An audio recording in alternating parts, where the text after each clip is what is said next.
Hello, everyone, and welcome to today's show. Today, we are going to speak to a very spiritual personality who is also very fun loving and a very humble person. He is a representative of the Mata AmritaMysuruCampus Mutt, and today he is going to uncover some myths about this field of life. I'd like to welcome Mr. Nirmal Ramakrishnan. Welcome to the show. Sir, I have got to know recently that you have completed your undergraduation and got into post graduation now. Yeah, So, would you like to tell our audience something about that? yeah. I would say it literally means that age is not a barrier for education.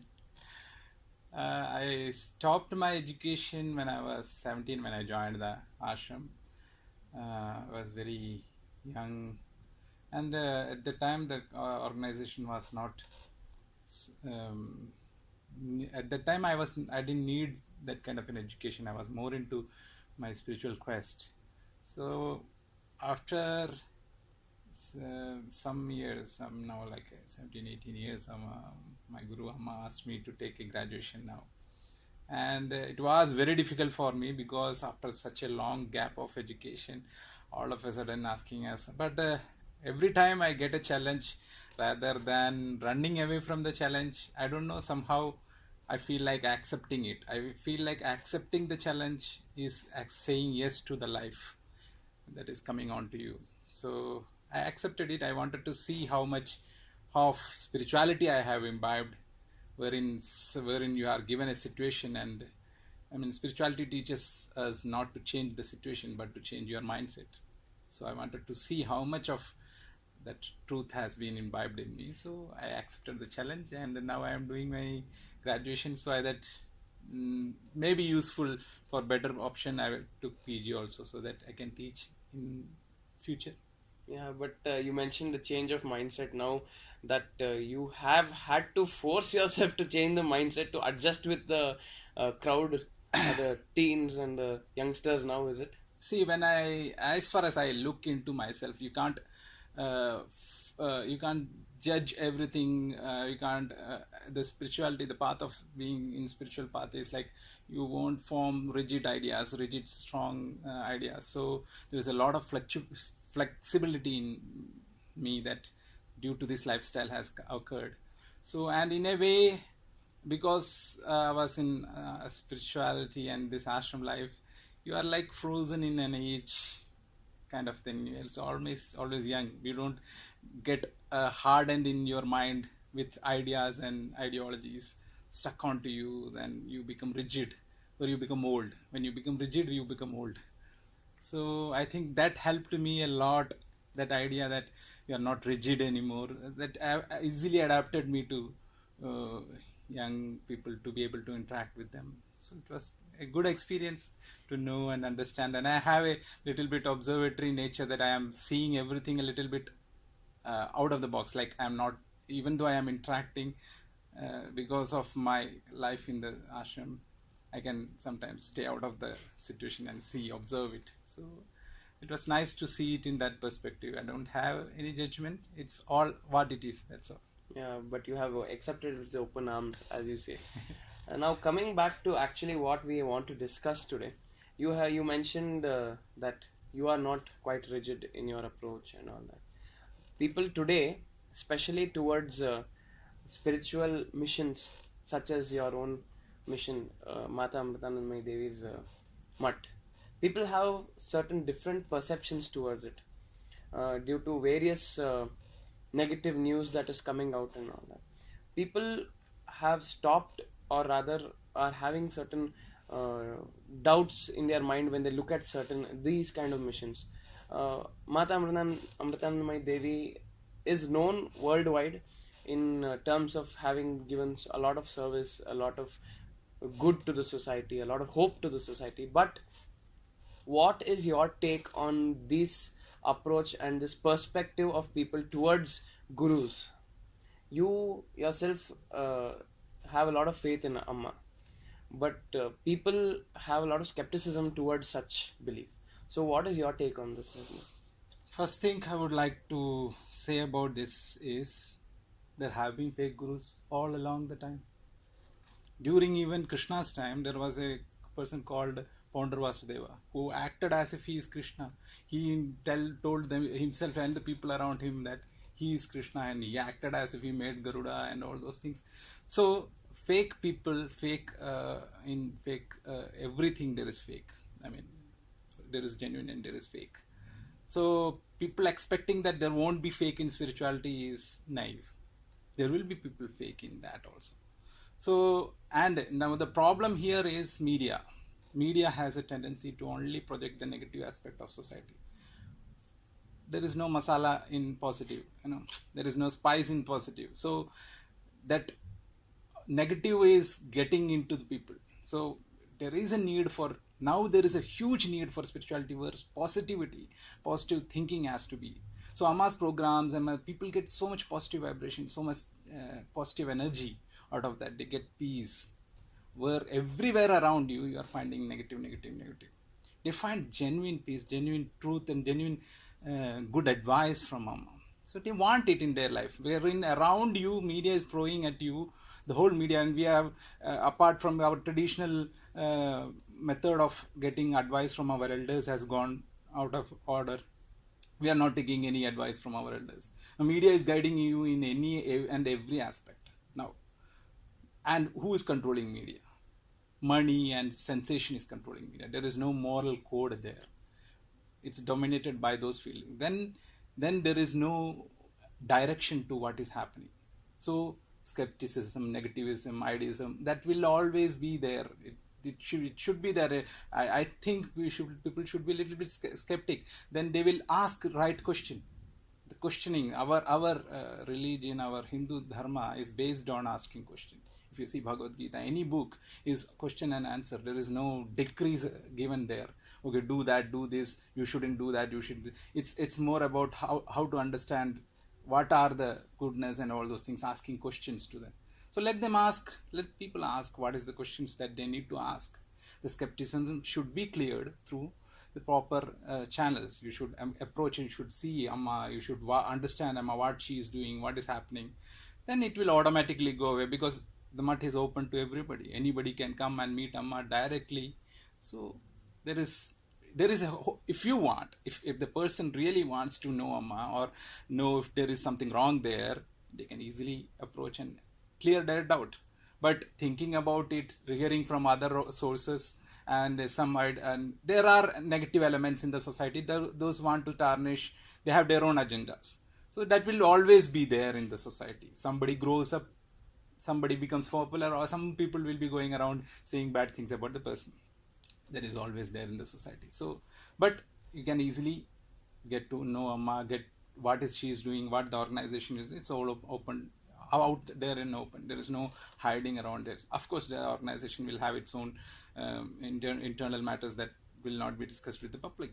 But as an organization, what and all should be shown to the public, and everything that is shown, it's all clear there. What Amma is doing is all clear and in front of everybody to inspect and look at it and understand and know Amma better. And that will remove the skepticism and give in more positivity to everybody.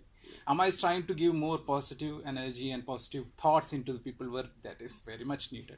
Amma told, I used to think, what is she saying? I didn't understand when Amma said once that the minds of people are more dangerous than atom bomb.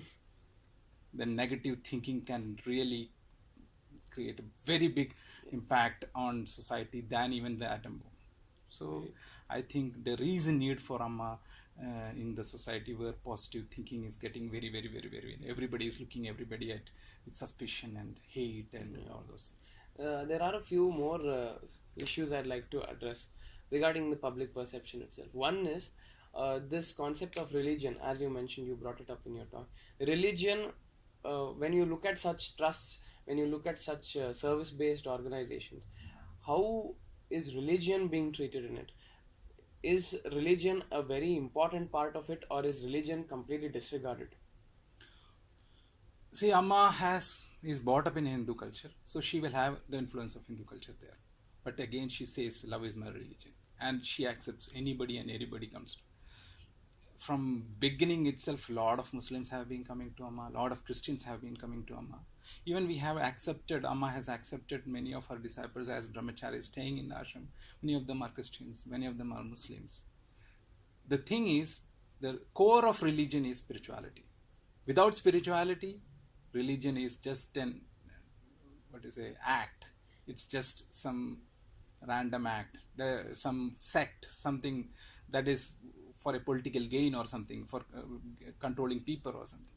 So spirituality, wherein you know yourself, what is the origin, the right questions, the seeker asking the right questions, wanting to know the secret of life, the secret of the whole universe. What is life? What is me? Who am I? These kind of basic questions, when they are asked, that is spirituality. That is entering into real realm of religion. Religion was meant to actually give these answers, not to give decrees and all those things. Those were only paths. Paths could be millions and millions. As many number of people, that many number of paths. The one good thing about Hinduism is, as many number of paths are there. You can be a Vaishnavite, you can be a Shaivite, you can be a non-dualistic, you can be Charvaga, or any kind of, any way you can, standing in your own position, your own ideas and your own ways, you can achieve to know God. The idea, basically, the religion stands on the idea of God. Here even the God aspect is even understood in a very, very, very wide aspect. So yeah, but what I meant to question you is really, people usually think that no, this the Amma's trust and some other people's trust, they only propagate this one religion. So to what extent do you think does your organization, on a very objective note, portray or propagate Hinduism as against the other religions? See, when a Christian comes to Amma, Amma gives mantra diksha. The tradition is, you do spiritual practices on a deity. On that basis, you will get inner insights. So when she gives mantra diksha, to a Christian she is giving mantra of Christ. To a Muslim she is giving a non-dual form of mantra diksha. So there is nobody doing any religious discrimination there, just a spiritual insight into his own culture that he is formed into, or in his own religion. Go deeper into whatever that religion's deeper version is of spirituality through spiritual practices. Enter there and know that thyself. That's all. There is no propaganda as to change into this religion or that religion or anything. Yeah. There is plenty of option. When a Christian comes and he says, Christ is my Ishta Devata, so she will instruct him to do the meditation on Christ in such and such way, do practice, do japa on Christ, mantra of Christ is given to him. We have that. So that way, you are being asked to go into your own religion's spiritual aspect, not the superficial aspect. There is no particular religion, and most of the people who are coming to Amma is Hindus. That's okay. But Christians and Muslims are, if you see Europe and all, most of them are Christians. So if you see the crowd in Europe, it's unbelievable. 30,000-50,000 people come to Amma, meet Amma in one day. They are waiting patiently for hours and hours just to meet Amma. Yeah, this is one more thing I wanted to get to. Why do you think, I have always seen, whenever I see Amma, I see a lot of Westerners surrounding her, going along with her. Despite her following being majorly inclusive of Indians, but her surroundings are majorly inclusive of Westerners. Why is this so? See, most of the Westerners coming here are like, as far as I have understood, many of them are not so very rich and all. They have worked very hard to earn some money and to be with Amma. They are like spending, trying to earn lakhs and lakhs of money to come here, and they want to be with Amma. When you are seeing it in India, when you are saying the same thing that you are talking about, is when you are seeing it in India. So there will be, whenever Amma is traveling around in India, they also want to travel with Amma. So when they are traveling, they are here only for just Amma's company, want to be around Amma. So they are given opportunity to serve around her. So you can see people will be helping the devotees, coming around, wiping their faces and all, doing all those things. Even though Indian devotees are also given chances, some of the Westerners also, there is a system that is there. That is, you can join the line of doing this seva. So number of people who are doing, they can do the services, Westerners can do the services around Amma. They want to do more services around Amma. Of course, they are also doing services around, like in kitchen and other places also. But they are taking turns to do that.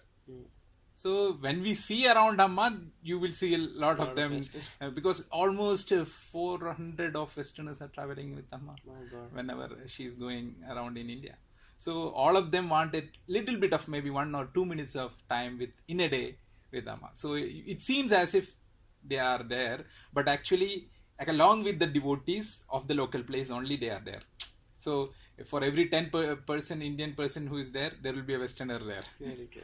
So that way it is working. Yeah, that is really a very good insight into the actual working of things. Sir, one more thing, if you don't mind, I would like to ask. A few years ago, especially during the initial stages of the Mutt, there were, as we have spoken, that foreign devotees used to come. There was a book by a foreign female devotee, wherein she had followed Amma, she had taken her path, and she had served alongside her. And then apparently in the book she has written that Amma has exploited her. I wouldn't mean to ask you directly regarding this, but yes, there have been cases where these gurus have exploited their devotees, their sentiments, their faith. So to what extent would you like to shed light on this? Yeah. See, when we are coming to Amma, Amma is not asking us to stay in the ashram. We are requesting her to please let us stay in the ashram because we want to stay with you and want to learn. She is mostly declining it. I have asked, I don't know, 5 or 10 times. On the 10th time only she, okay. So it is my choice that I have chosen to be there. Similarly, her case also, the lady in question. I remember her, I was inspired by the satsangs she gave. She has written very beautiful books when she was in the ashram and all, telling about the idea that when devotion is there, when you are in love, everything looks beautiful and lovable. Everything looks there. And when love becomes sour, now you understand what happens. When love becomes sour, it just turns the plate. Then everything becomes hatred and everything was wrong, everything. So when she decided that, because when you are staying in the ashram, you have to follow a certain kind of path and you have to be a model. You can't just do everything. Either she was living as a sannyasini, not as a, now there are, when we joined the ashram, there was only option to live with Amma mostly as a brahmachari, a sannyasi. Now there are plenty option. I mean, there are household devotees and brahmacharis. There are people working in the organization, and so there is plenty of option now. But in those days, this was the only option, and she had joined as a sannyasini. I mean, brahmacharini, and then become sannyasini. So it was love that made her stay there. So when she decided to change her approach, it cannot be all done like, okay, I'm sannyasi today, tomorrow I will just leave everything and go. I mean, a lot of people have put faith on you, ideas are there. Even then she left the ashram, nobody stopped her or anything. But she was feeling all of a sudden from a movement from here, where she's feeling loud, tired, security, everything. And she's jumping out from that security just because she had a change of heart into something else. Now there, all of a sudden when you go into that position, every fear comes in. The insecurity, there is nobody there, and all those things. And where will you blame all those things to? You can't take the blame on yourself because you will be crushed by that blame itself. I mean, it's her responsibility, her own choice that has resulted it, but she wants to blame it on somebody. So she blamed it on Amma. And Amma is okay whenever she's saying all those things. She's like, okay, she's in bad place. She's hurt. That's why she's doing that. She understands that also. Even when she said these many bad things about Amma, it was like, I can understand what she's doing, but when she's doing it to the whole lot of public, it is okay to have a personal grudge and all this. But when you throw it on to a whole lot of people who are already in doubt and confusion, when faith is very dwindling and lot of, as you said, lot of negative ideas are coming around, and when somebody coming from the ashram itself, somebody going from the, and saying that is causing a lot of, it's very difficult to have faith, and that faith broken.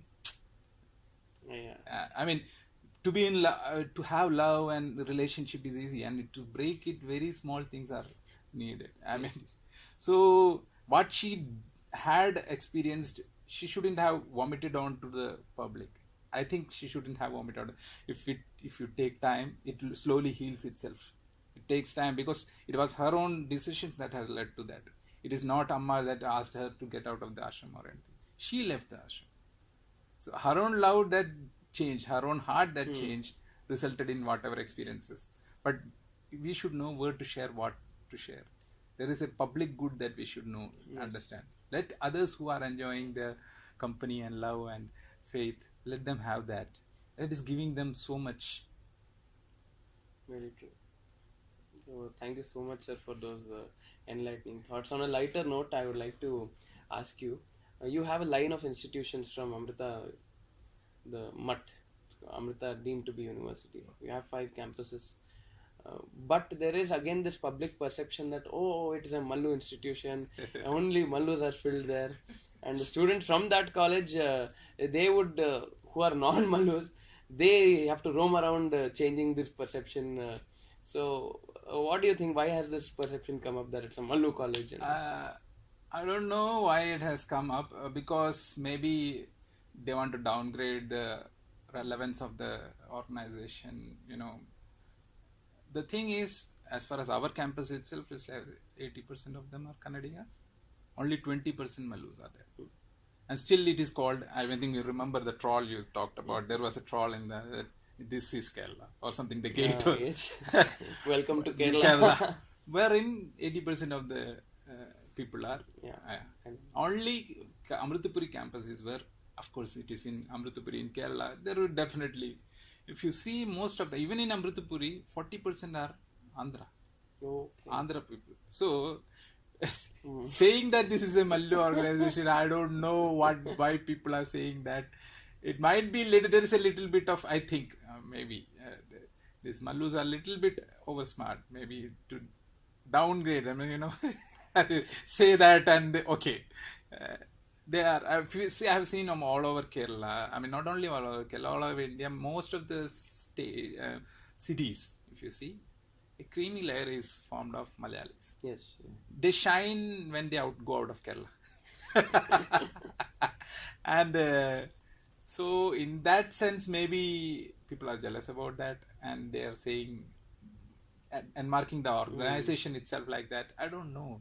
It could be n number of things. There is not one thing. Either ways, the university, as per my knowledge, has gone up to 8th rank. 8th rank. See, it is not because of being a particular sect being supporting them. It is because of many people's sacrifices. And I want to mention that how the organization is able to do so much in such a short time.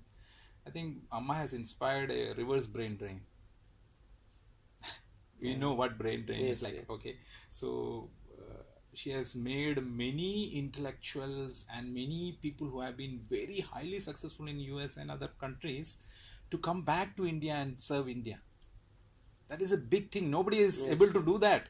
I mean, we are not just giving them too much of richness and all. I know Dr. Prem Nair, who is the head of Amrita Institute of Medical Sciences, when he came here, before he came here, his children had a playhouse for themselves that is like 2-story, 3-story building. Oh my God. That rich he was. And then when he came here, he was staying in a single room. Okay. Single room in the ashram, like very, very, I mean, I don't know, 12 by 12 size of the room. All 3 or 4 of them were staying for 15 years. So that kind of a sacrifices many of the devotees have done, that has led us to what we are now. Lot of sacrifices, lot of research, lot of good thing to just be inspired by Amma to do good things to the people. Amma is doing good things, we should also contribute. Amma is inspiring us to do that. Many, if you say, we see Ranganath, what is his name? He was advisor to White House. So such very gemful people have. Shanti Nair, who was one of the pioneers in nanotechnology.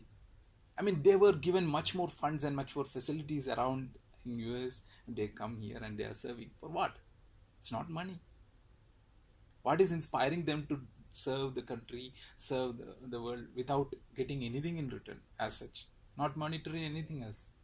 So that kind of sacrifices many people in the ashram are doing. That is making the ashram uniquely big and uniquely able to serve the society well. And that is inspired by Amma only. Yes, absolutely. Listening to you speak about the mutt, I guess our viewers' perceptions must have changed a bit. I hope so. So what is the one thing that you would like to say about the ashram's mission towards society? Amma always said that the meditation and spiritual practices should always reflect in your actions. So I see a lot of people doing a whole lot of spiritual practices. They are pratam and religiously stuff, but that should come out as action in the form of action as service to the society. However you do, the spiritual practices should be for cleansing your inner heart and to be able to connect with empathize with the fellow being. The Amma says we are like beggars, always begging for love. Just give, it will come back to you. In nature, if you sow a seed, it gives you 1,000 seeds back. I mean, if you sow isn't it? Yes. So if you want love, people are craving for love.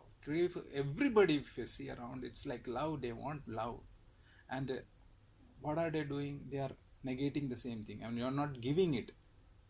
Why not just give it? Just love everybody without expecting anything. It will come back to you. It will come back to you if you want it back. So if you have that idea that Amma is showing us the path, the idea of service, think about others before self-preservation is good, but think also about if you are doing only for yourself, you should also think that it shouldn't hurt the other person. If I am being hurt, you should always think that what is hurting me will also hurt the other person. So I shouldn't do that. In that way, be considerate about the other person. Compassion. These things, love, compassion, the basic human values that is losing in our day-to-day life has to be inculcated again. That is what I think Amma is trying to establish back in. Amma is not even trying to bring the spiritual ideas. She's trying to bring the basic human ideas that is keeping our society together. That is love and compassion to each other. That is really beautiful. Thank you so much, Nirmal, for joining us and speaking to us regarding your mission, regarding the mutt, regarding the issues related. I hope all our viewers have enjoyed this session with Nirmal Ramakrishnan. Thank you so much, sir. Thank you. Thank you, viewers, for joining us. Next week we'll be back with another great personality. Till then, take care.